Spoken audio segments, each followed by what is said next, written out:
Hi, welcome to a new episode of Inside Java. My name is Delabassee and I'm your host for this episode.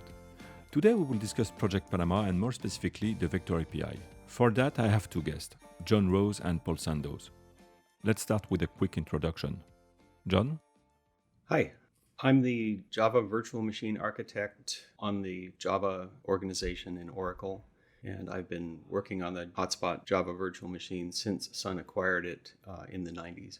It's been a long and wild ride, and that's what I continue to do. It's a dream job.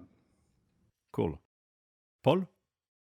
Hi, thanks for having me on the podcast. My name is Paul Sandoz, and I'm a Java architect in the Java platform group. I've been sort of fiddling around in the JDK for quite a while with method handles, bar handles, streams, a bit of work on Panama, and also a lot of fun on the Vector API. So today we're going to discuss vectors. For that I have with me two really smart engineers. Isn't that a little bit overkill to discuss Java util vector that exists since JDK 1.0? Can someone explain? Yeah, it's really cool. You get to put like any number of Java objects in a row, and then you can push them and pop them, and it's all synchronized. So it's just really cutting edge. Don't know how I could live without it. It doesn't sound very complex. Oh, it's very complex because you can have two things in a row or three things in a row, and then you can pop the third one or you can pop the first one out of the front, and it's just way complicated. Okay, joke aside, today we'll discuss the Vector API, which is not related at all with the old Java util vector API. We're recycling the word vector. Exactly. So to set the context for this discussion, we should probably start with a quick overview of the Vector API. Right. This is in the setting of a larger effort called Panama, which, as we'll talk later, is oriented towards giving Java programmers better access to all the modern capabilities of a CPU, including the ones which are likely to arise in the future as far as we can predict. One of the really exciting things that CPUs can do since the 90s and increasingly more and more is SIMD processing, which is single instruction multiple data, and that really boils down to a kind of multi-lane data flow through your program where there might be 4 lanes or 8 lanes or any number of lanes through which individual data elements flow, and the CPU is organizing operations in parallel on all lanes at once. So it can get, instead of just one multiply at a time, it can get 4 or 8 or 16 multiplies at a time. This greatly increases throughput if you can organize your problem that way. And if you can figure out how to program the complicated CPU vector unit that works this way. So we're aiming at giving Java programmers access to this, which previously you had to program usually at the assembly level to get reliable access to these hardware features. These hardware features, by the way, were not at all significant when Java was first being designed for small machines, but they have become more and more standard and widespread. So being able to work with SIMD instructions, SIMD operations, multiple lanes operating in parallel, that's a requirement now if you're going to get the full benefit of a modern CPU. So Java is entering into that space in a new way. You mentioned Project Panama, but for a lot of people, Panama is more about foreign memory and foreign function, and not so about vector units nor SIMD. Can you clarify? Yeah, Panama is about foreign function interfaces. It's about foreign data. And by foreign, we mean actually native to the platform you're actually running on. The word foreign is kind of a relative term. It really means not directly expressible in Java as Java was conceived circa 1995 or so. The foreignness of the foreign function and data interfaces is really means that your integer operations aren't just the ones that you get from Java, and your integer sizes aren't just 32 and 64 and smaller, and your floating point data types might not just be single and double precision, and your relevant operations might be these SIMD multi-lane operations I just spoke of. So there's a lot of things that Java doesn't let you express directly in the core of the language, but which are things that you need to be able to do on modern hardware to get the full value out of that hardware. And as hardware continues to evolve, it's gone a long way since over the 25 years that Java has been in existence. The hardware is really spectacularly expanded. Over the next 25 years of Java's career, it will presumably expand even further into larger SIMD operation modes, and probably more cores, maybe many more cores that are substantially simpler than today's cores. Who knows? Java needs to be able to track with that, and so Panama as a whole is about tracking the abilities of hardware as they've grown over the past quarter century and will continue to grow over the next quarter century. And as such, Panama therefore has multiple aspects. One is, what sort of data structures can we work with from Java, whose layout is somehow tied to the hardware platform outside of Java, or it's somehow defined by some external protocol specification that's outside of Java. So that's the foreign part. Or that's data, and then foreign functions are the same. How do you call without having to write JNI wrappers by hand and maintain them by hand? How do you get, or even with a clever preprocessor tool, how do you get more directly to the C level or ABI level library entry points that are necessary to use modern hardware features?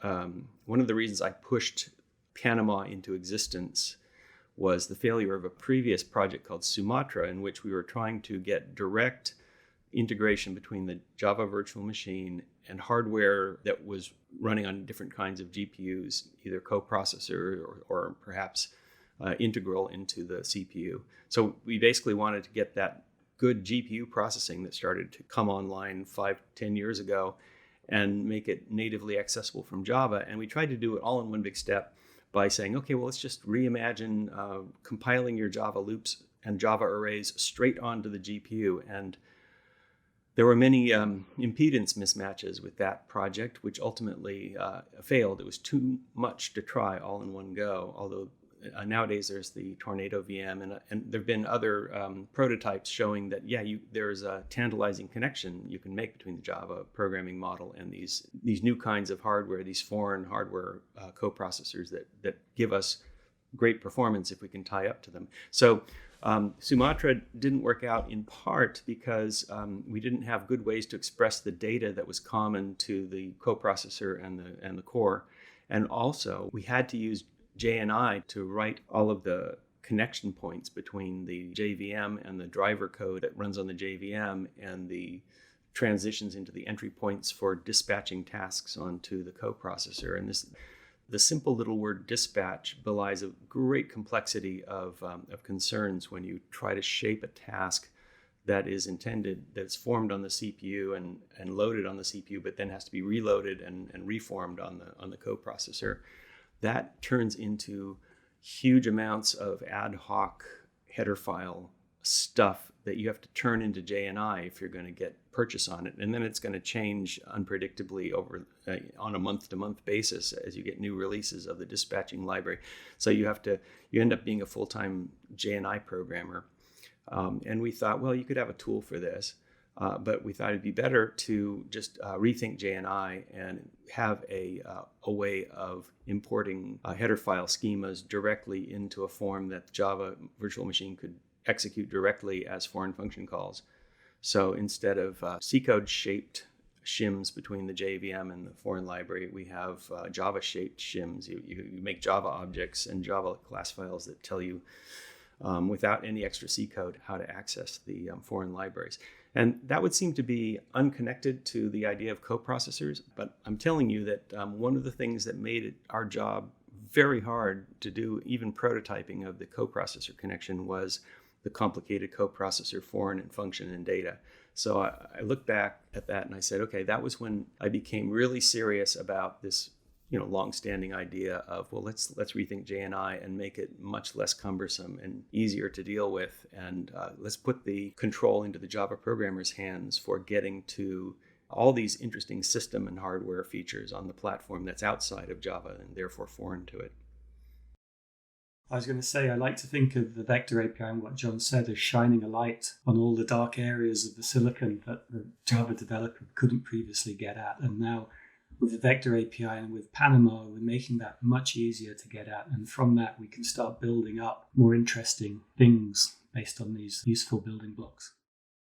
I'll tell you, although I sort of seem to disrespect Java by saying it only handles two kinds of floats and a small number of integers up to 64, the other part of Java is its object model, especially with interfaces and adding generics and adding eventually Valhalla. The Java object model can express many kinds of APIs, and it is more than capable of expressing the natural shape and characteristics of vector units and foreign functions and foreign data. So we're not stuck with Java primitives as they were conceived in the mid-90s to get access to foreign facilities. We can use Java objects to model every last detail of those foreign facilities, and then once we get the compiler to optimize those Java objects down to the native resources of registers and entry points and so forth, then we win. And in the end, you get a very high-level object-oriented model for very low-level pieces of your hardware, and you get a great programming model that gets you access right down, shining the light, like Paul said, right down into the real capabilities of your hardware platform. Okay, let's keep zooming. So what is the main goal of the Vector API?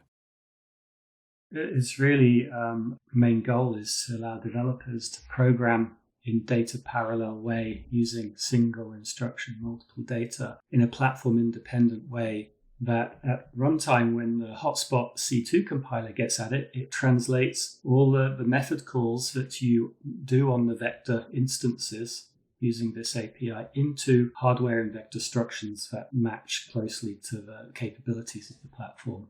So I like to think of it as what you see is what you get API, a WYSIWYG API in a sense. When methods match that on the platform, you would expect this to translate to the hardware instructions that you have available on your platform. Basically, it's there for performance, and it's there so people can write what they had in maybe scalar loops, which went over an element at a time. They can transform their algorithms into data parallel algorithms using the Vector API, so you get a very clear, well-written algorithm that is designed to perform well across multiple platforms.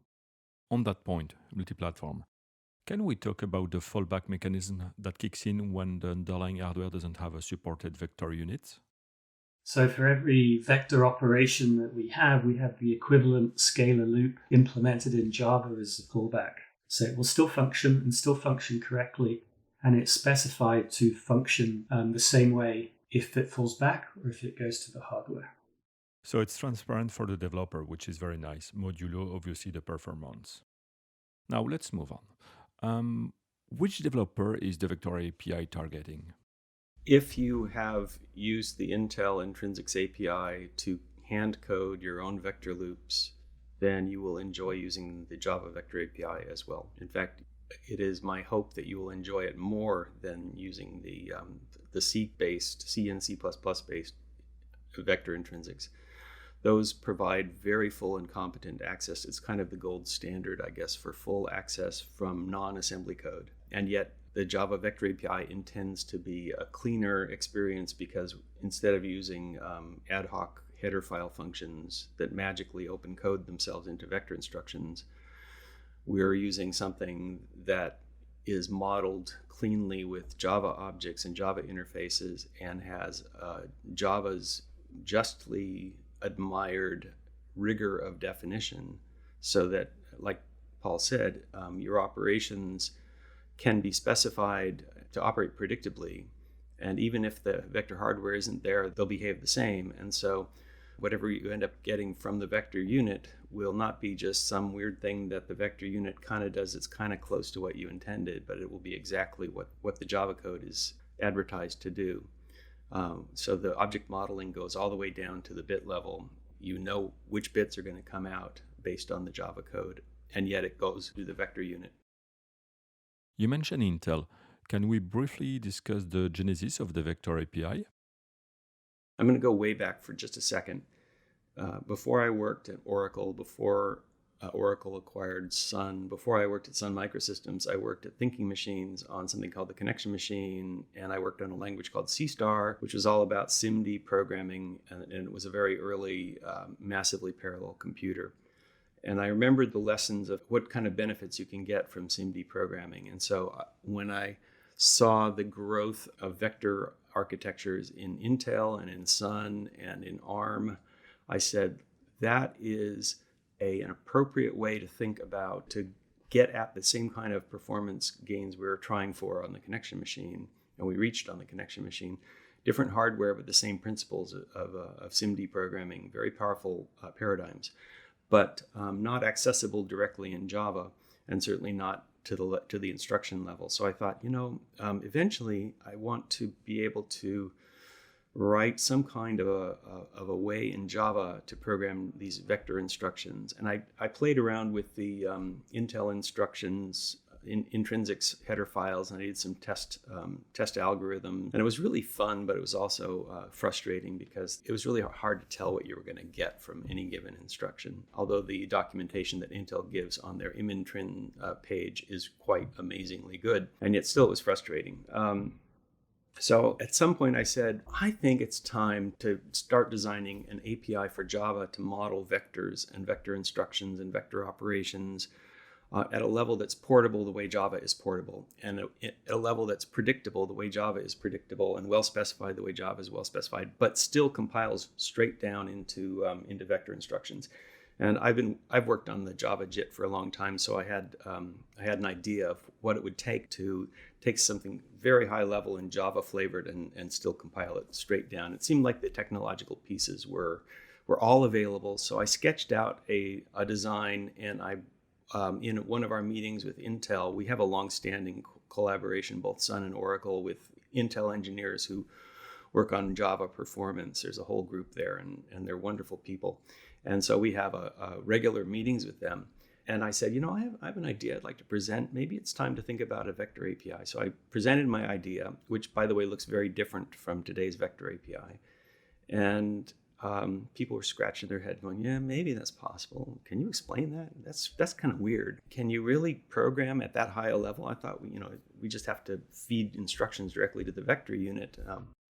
Anyway, the project lead of that group said, I think John's onto something. Let's invest in this. So Sandhya, she kind of jogged my shoulder and said, let's think about this some more. And can you give me an update on it next time we meet? And I thought, okay, well, maybe this is something Intel likes. And in the end, Intel put a lot of engineers for a lot of years working very hard on this because they thought maybe it would be good to have a Java way of programming vectors.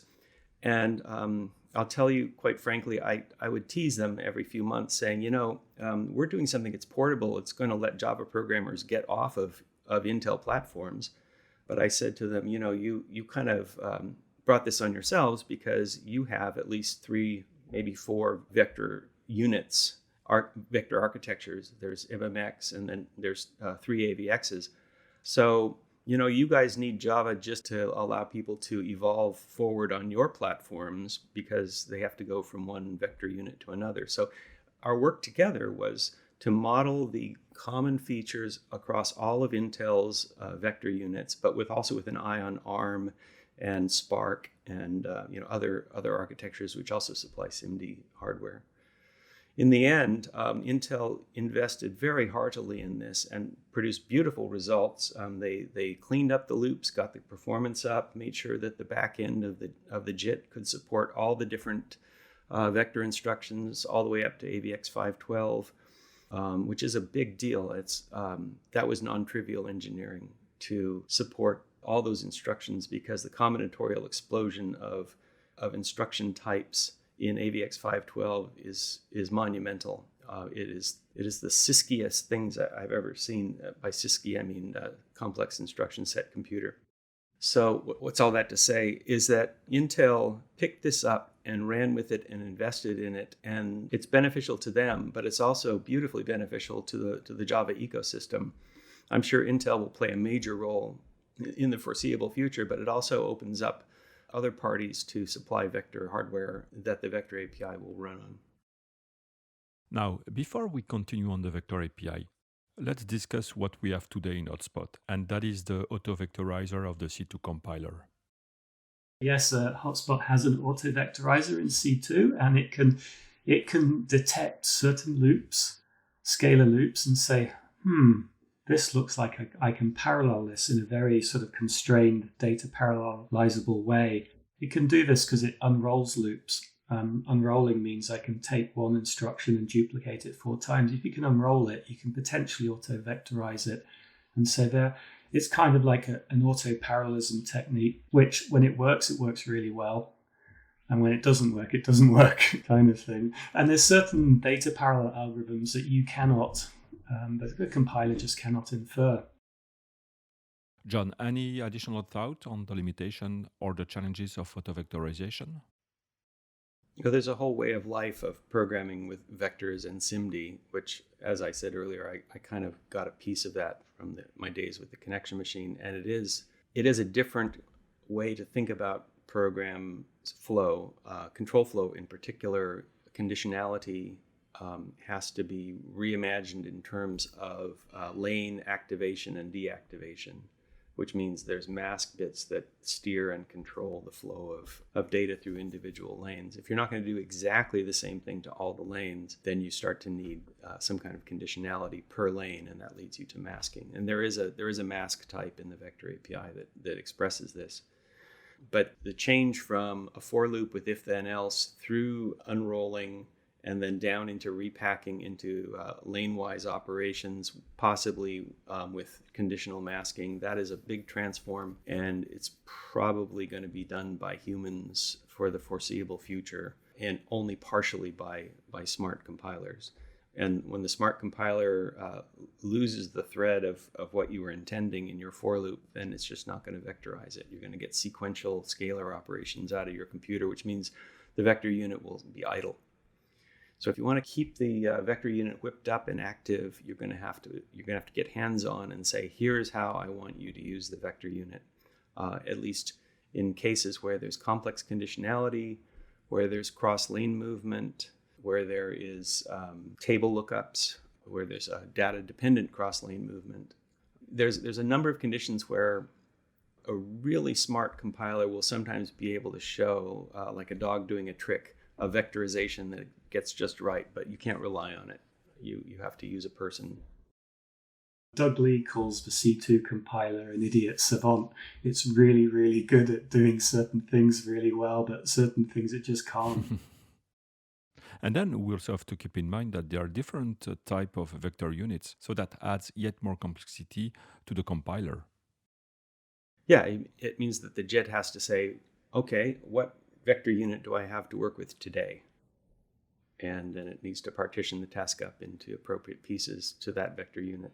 And that's true of the vector API also, but we have some tricks in our modeling that allow you to dynamically sense your platform, just like the JIT does, and then write common code that will scale to whichever platform you're on without having to recode.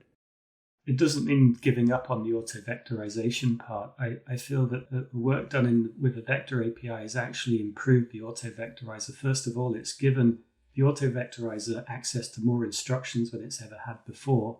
And there's been some enhancements to it. So we're sort of lifting that up as well as we're lifting the vector API up. So it's a win-win. Nice. Can we now discuss the sweet spot of the vector API?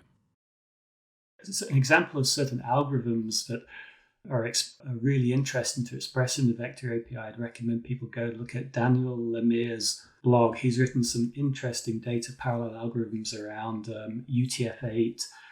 For advanced library developers, this is a sweet spot for the vector API. Both for us in the JDK, we'd love to do this ourselves, but also for library developers outside. I'd be really interested if people can pull that off. UTF-8, thanks for mentioning that. That's kind of close to my heart. There is a very abstruse literature on data parallel or SIMD parsing algorithms. And UTF-8's encode decode is really a parsing problem. There's a lot of conditionality and sensing of neighboring bytes, especially when you're decoding UTF-8. And there's ways to do that, but there's no way ever that you're going to write a parser and then the JIT is going to say, "Oh, I see what you're doing. Let me turn that into SIMD for you. Let me use this academic paper to transform your parsing problem, which I fully understand because I see what you're doing, into a parsing implementation that uses vector hardware in this very clever way." That's one of those examples where humans are going to be doing that for the rest of our lifetime, I think, until we get human smart compilers that are assisting us. So parsing is one. Also sorting. There's a lot of really interesting algorithms that are waiting to be further developed, which right now require heroic work in assembly code, but with Vector API will not be so heroic, and people can be more inventive in their rethinking of algorithms that used to be sequential and scalar and now can be vectorized, and parsing is one of them. Mm-hmm. Any other good candidates? Simple array operations, even like array mismatch, array comparison, array equality, even hash code of arrays. It's all low-hanging fruit within the JDK itself. We can either improve the maintainability of existing intrinsic code that supports this, or add new enhancements to the platform to improve performance. Machine learning. I'm looking forward to using more bitwise operations, bit scrambling operations on vectors. There are interesting algorithms you can build out of things like the parallel extract and deposit operations, which aren't vectorized yet on all platforms, but or out of the AES step primitives or other crypto primitives. You can really do some beautiful algorithm work if those are part of your toolkit and you're not penalized for reaching for them because you still get direct access to the hardware. Yeah, that sounds exciting. Something else, performance. Do we have a sense on the performance benefits we could get by using the Vector API? Competitive with the alternative, which is using the C code and the Intel header file with the GNU compiler or the LLVM compiler. And competitive, I don't mean much better or much worse, but in the same ballpark. If you want to actually get every last clock out of your hardware, you probably need to go to assembly code. You can sort of work out the theoretical amount, maximum gigaflops you can get from doing some floating point ops with vector instructions. People get the last mile out of assembly to get real close to that.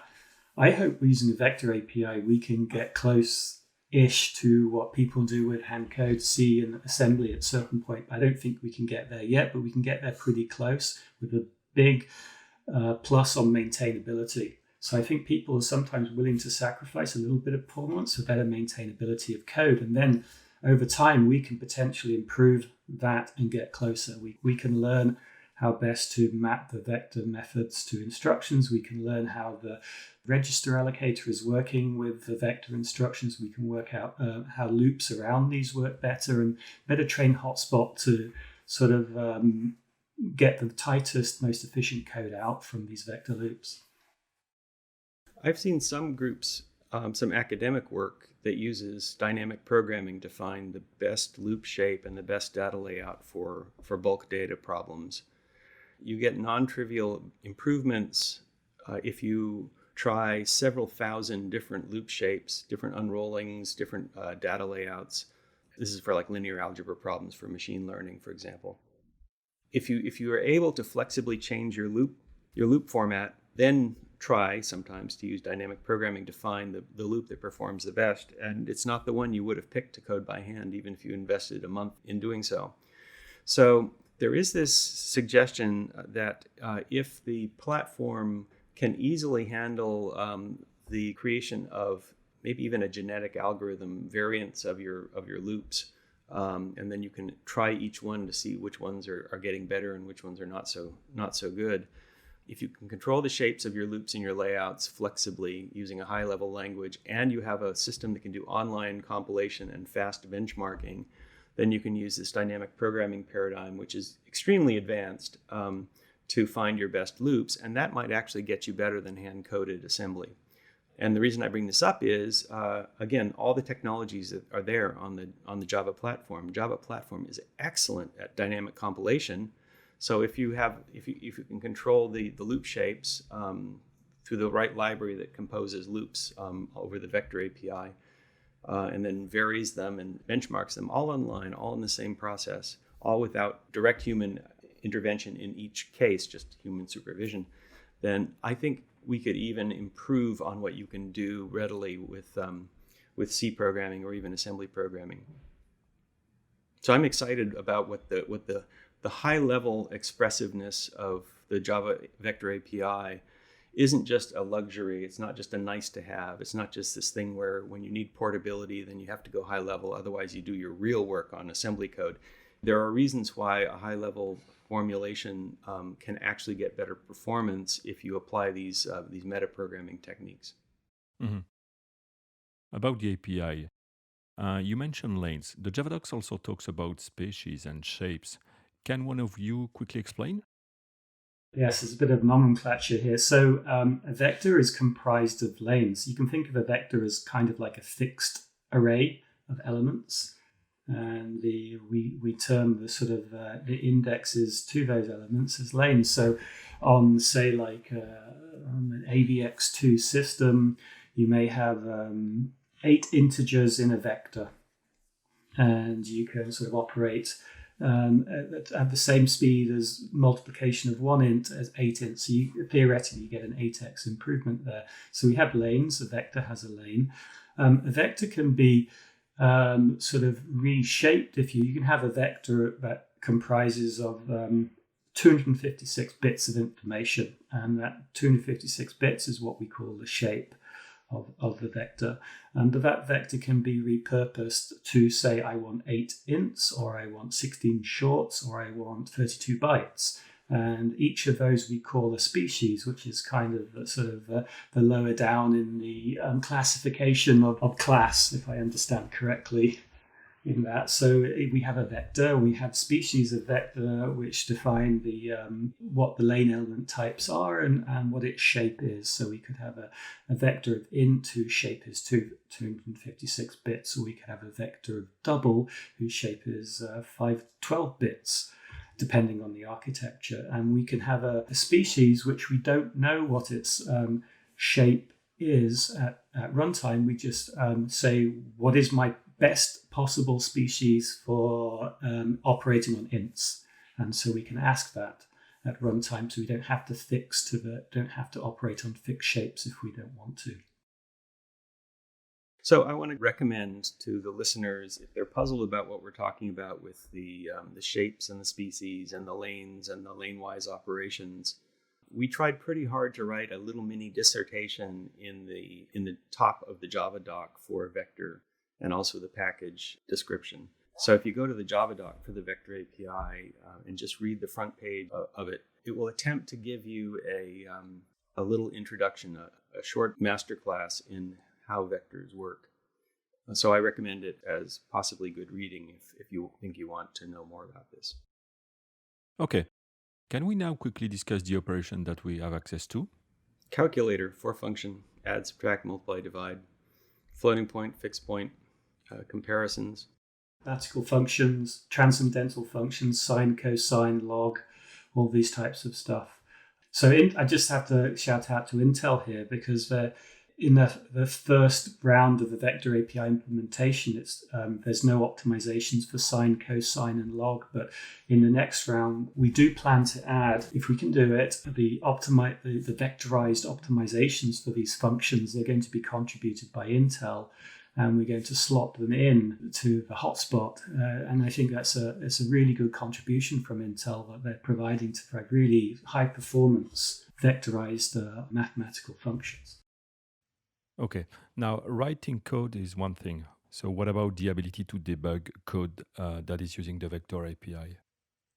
You can debug using a normal Java debugger. You can step through. Of course, you're going to step through the interpreter. And so you'll step through the fallbacks, as John mentioned. And so it will function. So you can still step through it and see it like so. But you won't, of course, when debugging, you won't get the performance. But the real critical thing that I'd recommend developers do is maybe, yes, JFR is an interesting prospect, harness, and then measure performance, and also use something called perfasm on Linux If you're that curious to go that deep down, you can then look at your generated code, the hot loops, and see does it match approximately, if you really know what you're doing. But the key thing is performance, to compare it to the scalar, to the vector, to know that the hotspot is actually kicking in and doing the right thing. I think one area we can improve on the vector API is introducing or improving the diagnostics of when it's doing something and when it isn't, when it goes to hardware and when it doesn't. And we've had some ideas around this, but we've never really sort of followed through or executed on them yet. Like GFR, so emitting a GFR event, for example? Maybe, yes. JFR is an interesting prospect. It's sort of a white box idea. Vector compiler is not just a black box, it's a white box that tells you what it did. And that would enable some of these advanced dynamic programming techniques, give them feedback loops, as well as to the programmer to know what's going on. Something we didn't really discuss is the vector units. So, for example, which vector unit will be supported in JDK 16? All of them on Intel. And what about ARM? In 16, we're working with collaborating with ARM and other vendors. Huawei, I can't pronounce the company's name. They're also collaborating on Intel and ARM, I believe. Alibaba too. And so ARM Neon is supported, but also the ARM colleagues are working on ARM SVE in the Panama vector repository on GitHub. So it's not ready yet for the mainstream, but they're collaborating there. And that is a very interesting platform because it introduces sort of different, the hardware is different to the way Intel and ARM Neon hardware works, which resulted in some sort of design changes to the vector API when ARM was collaborating with us to support these really long vectors that John was talking about. I think just talking about hardware, I think in the future, I think RISC-V is another interesting architecture, and it has its own way of doing vectors, which maybe a sort of step. You can see how AVX works. ARM SVE took it a more general step, and then RISC-V is taking it even more general step. And I'd be really interested to see how we implement RISC-V under the covers when there's enough hardware available to try those experiments out. Okay, so the vector API will start to incubate in JDK 16. We talked about the vector units that will be supported in 16. And today there are already early access JDK 16 builds that one can use to explore the vector API. So how do you see things going forward? We'd like it to incubate in sort of syncopation, if that's the right word, with Valhalla. There's some interesting and critical connections with Project Valhalla with the vector API, and we would like the two to work together going forward to some extent. The reason why there's connections is really twofold. One is that these vectors are really morally values, special values, and Valhalla is introducing a notion of inline types or primitive classes, which are slightly different to the ones of vectors, but they're underneath the covers. There's a lot shared, I think, between how it's implemented for vectors and what's going on in Valhalla. We may be able to consolidate some code around these things. And furthermore, that when we have these inline or primitive classes in Valhalla, we'll be able to generify over these types. So we can say list of int. We want to, at the moment, we have a vector and we express its type as integer. We want to say vector of int or vector of double. And then when we have, say, a half float for machine learning or something like that, we can add our own primitive class for half floats. And when we can express that on the vector of half floats too, if there's some hardware operations for that. So it was Valhalla and generification over types, primitive types like this will change the API. So we want to reserve the ability to change the API for the better going forward when Valhalla comes along, and reserve the right to better implement vectors with Valhalla going forward. Also, besides the half floats, the super long, once we get primitive classes nailed down in Valhalla, we'll be able to express natively the primitive types that are now showing up in vector units, which are smaller floats or bigger ints or all of the above. Anything else you'd like to see going forward? So far, we've only been talking about vectors which are fixed in length. Maybe in the case of SVE, it's fixed when you start your process, but at that point you can't change the length. Every vector in the process on the application has the same length as every other vector of the same, what we call shape.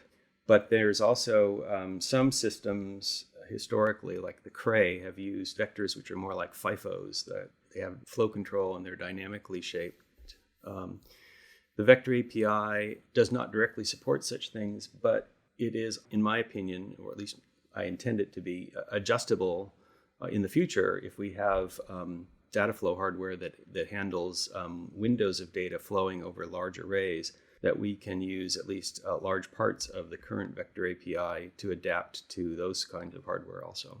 And maybe also coprocessors. As you probably know, the GPUs operate on vectors of size up to 65,000 or something like that, really large parallel gangs of microthreads. And those amount to giant vectors. We don't have good technology yet for offloading Java computations onto GPUs, but when we get there, we will have a natural notation, I think, in the Vector API for talking about these large parallel task groups on GPU type coprocessors. So the Vector API is intended to be a fairly general, high-level, portable notation for SIMD programming on chunks of data which currently are fixed in size and rather small, but could grow and even become data-dependently sized. But you won't find that anywhere in the incubator. I'm talking about crazy futures here. Future and ID. That's a perfect segue for Lambda Cracking. Yeah, thanks for bringing that up.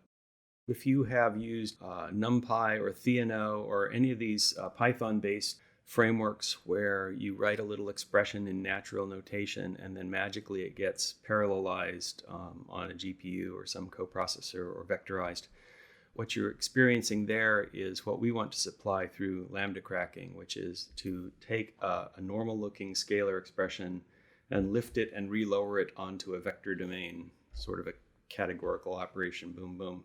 And then the result will be that you get the same operation, but spread across multiple lanes all at once. You can do that today with these frameworks I mentioned in Python, also some maybe in C++, because of the operator overloading trickery in Python or in C++ that lets you reinterpret an innocent-looking scalar expression as a vector expression, or maybe even a matrix expression. We don't want to do operator overloading in Java, but we do want to do Lambda cracking so that the innocent-looking scalar expression really is still just an innocent scalar expression. There's no overloading trickery that turns plus into minus and minus into plus. But the runtime and the JIT can lift up that Lambda and crack it open, rearrange the pieces, unroll a loop across it, right-size the loop to the current vector unit, and then recompile it as efficient vector code with intention from the user, not just on a good day because the auto-vectorizer worked, but feeding the intended vectorized code straight through to the back end under programmer control. And so being able to take those native scalar expressions and reimagine them as vector expressions will require not operator overloading as in some other systems, but something that we're calling Lambda cracking, which is, if you want to use the more mathematical term, expression lifting. Well, we had a very good discussion around this API, but unfortunately the clock is ticking. Can I get from one of you a final thought before we wrap up? I've enjoyed talking about the Vector API. It's been close to my heart for a long time. SIMD programming is something I think will continue to be important, and we should have better ways to program in the SIMD style, and the Vector API is our latest offering to contribute that style of programming. I'm really excited that we're actually giving it into users' hands. Even if it's under an experimental label, it's something you may well want to experiment with. It's good stuff. Yeah, I can tell you that exploring the Vector API is very high on my personal to-do list. But now we should really wrap up this episode. So, this show is called Inside Java. Can you give our listeners a peek inside your day, your work? John, you start, and then Paul? Oh boy, how much do you want to know? A lot of it is reactive. There's a meeting here to talk with some of my colleagues about some exciting thing that's going on. There's this mail where somebody has a brilliant idea and I want to help them shape it out. We'll collaborate either internally on Slack or externally on email. Or someone else has an idea which I say, well, maybe it's not time for that, but could you reconsider it on some other grounds? As an architect on the project, I sometimes code, the Vector API has code that I have written. I spend a lot of time engaging with my very brilliant and energetic colleagues and helping them think about what they're doing and aspire to great stuff along with the rest of the group. Sometimes it's just cheerleading on my part. Once in a while, it's not reactive, but proactive. And there I will go and say, what do we need to invent? What does the world need that's new, that hasn't been imagined before? And for that, for example, the generic specialization, which is a first-class challenge problem for the Java ecosystem. I've been working on that for a long time and heavily since June on trying to figure out how the VM can support full generic specialization over primitives, non-trivial problem. So the most enjoyable work for me is the proactive work where I'm trying to figure out how to do something that nobody has any idea how to do yet, but we'll figure it out together somehow. Okay. Paul? How do I top that answer? The depth and breadth of this platform I find it outstanding and challenging and really rewarding to work on. If you're lucky enough to choose areas that you can work on in this, it's fantastic. So sometimes I try and grease the wheels to move something faster, help people along, whether that's reviewing or helping code or advising. So I've been trying to help out on Project Panama with reviews and advice to just help that go forward. And of course, executing on the Vector API with John and Intel to get that going forward. And in the background, I've been pondering on the Lambda Cracking problem and seeing, there's nothing concrete yet, but seeing what we can do around that. So that's the sort of researchy thing I've been chewing on in the background and just trying to keep up with what's going on with Valhalla and Project Amber. I think for me, it's important to try and track the big projects and the pieces to see where the interconnects are and understand how each of these projects interconnect. And if they can all resonate with each other, it makes the whole system greater than the sum of its parts. So each one is never individual. You have to understand the impact to other areas. That's something I'm very interested in to know about because it helps me do my job better. Okay. Well, I think we can close here. So, Paul, John, thanks for your time. It was really an interesting discussion. Thanks, David. It's been a pleasure. Yeah, thanks so much. Bye.